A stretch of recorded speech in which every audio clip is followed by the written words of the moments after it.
नमस्कार, आप देख रहे हैं एनएफ न्यूज। में हूं आपके साथ रोहित और मेरे साथ हैं वरिष्ठ पत्रकार पंकज प्रसून जी। बात करेंगे बंगाल की। चुनावी साल है और 19 अप्रैल से देश में चुनाव होंगे, बंगाल में भी चुनाव हैं, तो ऐसे में टीएमसी और बीजेपी आमने सामने हैं।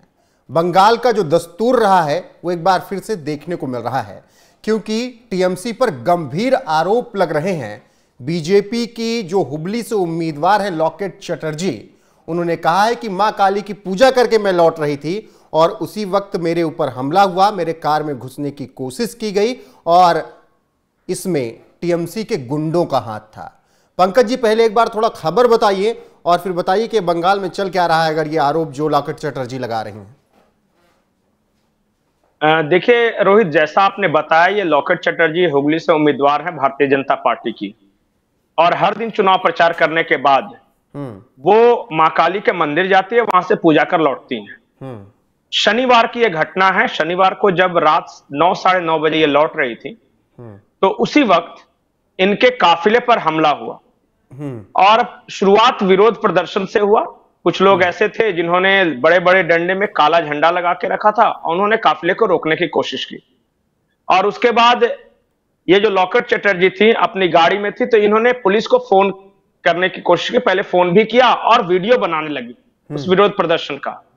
तो भीड़ में से जो शख्स था, एक शख्स इनके कार में घुसने की कोशिश करता है, इनका मोबाइल छीनने की कोशिश करता है।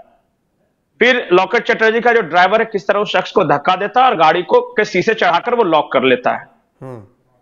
ये तो घटना थी। हैरानी ये हुई कि पुलिस जब आती है, एक तो आई नहीं घटनास्थल पर, बाद में जब पुलिस आती है तो वो कहती है वीडियो देखने के बावजूद भी कि हम इनमें से किसी व्यक्ति को नहीं पहचानते।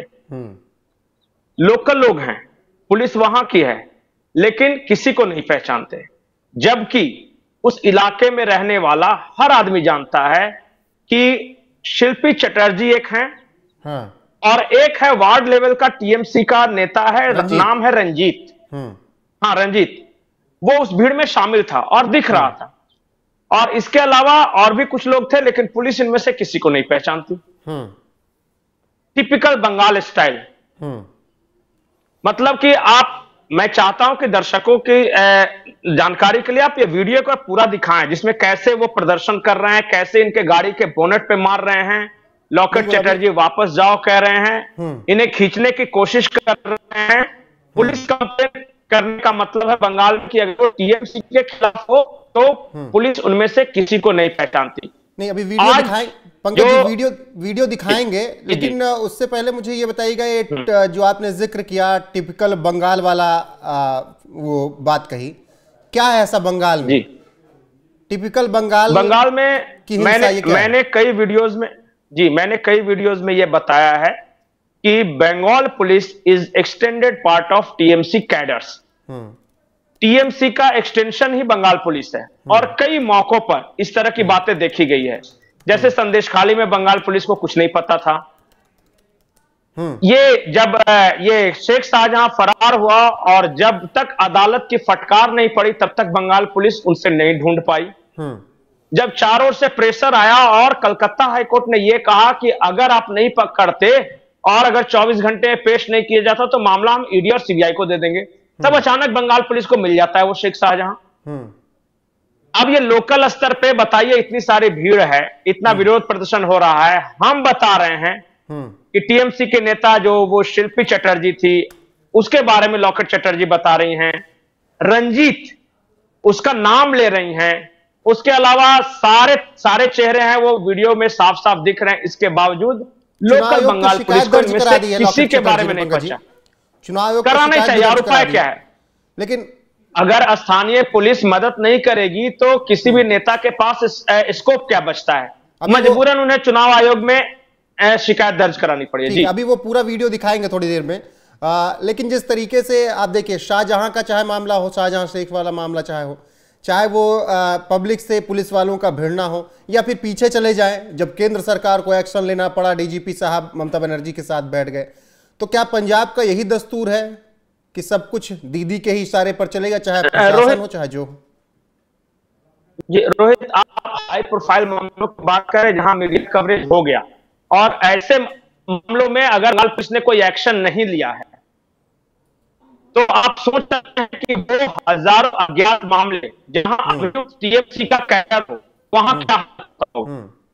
दूसरी सबसे महत्वपूर्ण बात यह है कि आप बंगाल के अखबारों को देख लीजिए, बंगाल पुलिस ने पिछली बार टीएमसी के किसी कैडर पे कब एक्शन लिया था, आप आंकड़े निकाल लीजिए, जबकि पूरे बंगाल को पता है कि टीएमसी कैडरों की वहां गुंडागर्दी चल रही है। एक बार मैंने नाजिया इलाही खान का इंटरव्यू लिया था, उन्होंने बकायदा नाम लिया था कि कैसे टीएमसी के 2 गुंडे रेप कर रहे थे, लड़की को उठा लिया था, शिकायत दर्ज कराई, बाद में दोनों बाइज्जत बरी हो गए। ये तो हाई प्रोफाइल मामलों में जब इस तरह से बरी हो जाते हैं तो छोटे छोटे मामले जहां गरीब हैं, जहां जिनकी पहुंच नहीं है, जिनका मीडिया कवरेज नहीं होता है, दब जाएंगे, दब जाते हैं। तो क्या मान ले, आप पूछे ना, बंगाल पुलिस अपोजिशन को तंग करने का एक टूल है बस। तो क्या मान ले ना वहां पर, या फिर जो ममता सरकार के विरोधी है, वही मैं कह रहा हूं, क्या पंकज जी मान ले वहां पर ममता विरोधी नहीं रह सकते, वहां पर रामनवमी पर आप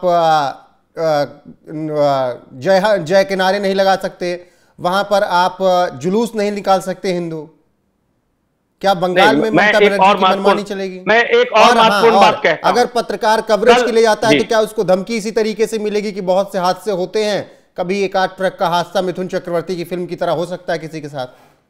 जी जी, ये सब तो आपने सुना है और हमने पहले वीडियो बताया। एक और गंभीर बात जो मैं इस देश के लोगों को बताना चाहता हूं, ममता बनर्जी ने कल ही कहा है कि 17 तारीख के आसपास दंगे होंगे। उन्होंने ये आरोप लगाते हुए कहा कि बीजेपी दंगा करेगी और चुनाव में फायदा उठाने की कोशिश करेगी, इन दंगों का बहाना बनाते हुए एनआईए और सीबीआई की एंट्री होगी। ये ममता बनर्जी का ऑफिशियल स्टेटमेंट है जो उन्होंने कहा है। मुझे डर ये है कि 17 तारीख या चुनाव के ठीक पहले कुछ ऐसा करवा न दे और फिर पुलिस को मिल जाएगा बीजेपी कैडरों को पकड़कर जेल में डालने का। 17 तारीख का ये डेट बता रही हैं, 19 तारीख को इलेक्शन है, ठीक है, समझ रहे हैं? हाँ, टाइमिंग देखिए, ममता बनर्जी हो सकता है कोई छिटपुट करवा दे और उस इलाके के सारे बीजेपी के जो कार्यकर्ता हैं उन्हें पकड़ के जेल में डाल दे ताकि वो एक्टिव नहीं रह सके। ठीक है पंकज जी, क्योंकि इन्हीं के नेता वोटरों को धमका रहे हैं कि अगर टीएमसी के अलावा गलती से किसी को दिया तो हाथ काट लेंगे, कोई कह रहा है चमड़ा छील देंगे। वोटरों को यह धमकाया जा रहा है और खड़े मंच से धमकाया जा रहा है। और ममता दीदी बोल रही है कि दंगा करवा देंगे, बीजेपी वाला नाम ले रही हैं लेकिन ये कह रही है कि दंगा करवा। देखिए होगा ऐसा ही, मैं बता रहा हूं कि Mamata Banerjee style of politics को मैं समझता हूं, इसलिए इस देश को पहले ही आगाह करना चाहता हूं। 17 तारीख इन्होंने कहा है, देखिए कहीं कोई छिटपुट हिंसा न करवा दे। कहीं ऐसा नहीं है कि जिन इलाकों में टफ कंपटीशन है, जहां बीजेपी जीत सकती है, वहां इलेक्शन के ठीक एक दिन पहले बीजेपी के सारे कार्यकर्ताओं को उठा के जेल में डाल दे और फिर वही होगा खुला खेल फर्रुखाबादी। और बिल्कुल, और जो ईवीएम लेके भाग रहा है, बिल्कुल पंकज जी जो कह रहे हैं, और जो तस्वीरें आई हैं लॉकेट चटर्जी जो आरोप लगा रही हैं, वो एक बार पूरा वीडियो दिखा देते हैं क्योंकि देखना बेहद जरूरी है, उससे थोड़ा और प्रूफ मिलेगा।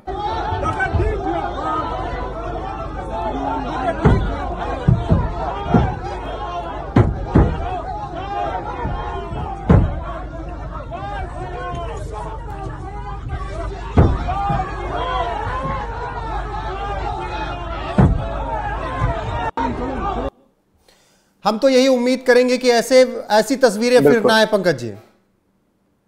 देखिए रोहित, बंगाल में कोई कैसे चुनाव लड़ेगा, कैसे प्रचार करेगा? सामने दिख रहा है व्हाइट शर्ट पहने एक आदमी बोनेट पे 2 बार मार रहा है। सामने दिख रहा है कि बीजेपी के जो इनकी सुरक्षा में जो बॉडीगार्ड लगे हुए हैं वो हटाने की कोशिश कर रहे हैं, इनके गाड़ी को आगे नहीं बढ़ने दिया रहा है। लॉकेट चटर्जी ने ऐसा क्या कर दिया पिछले 24 घंटों में जो इनका इस तरह का विरोध शुरू हो गया? कुछ नहीं किया है, करना है विरोध इसलिए कर रहे हैं,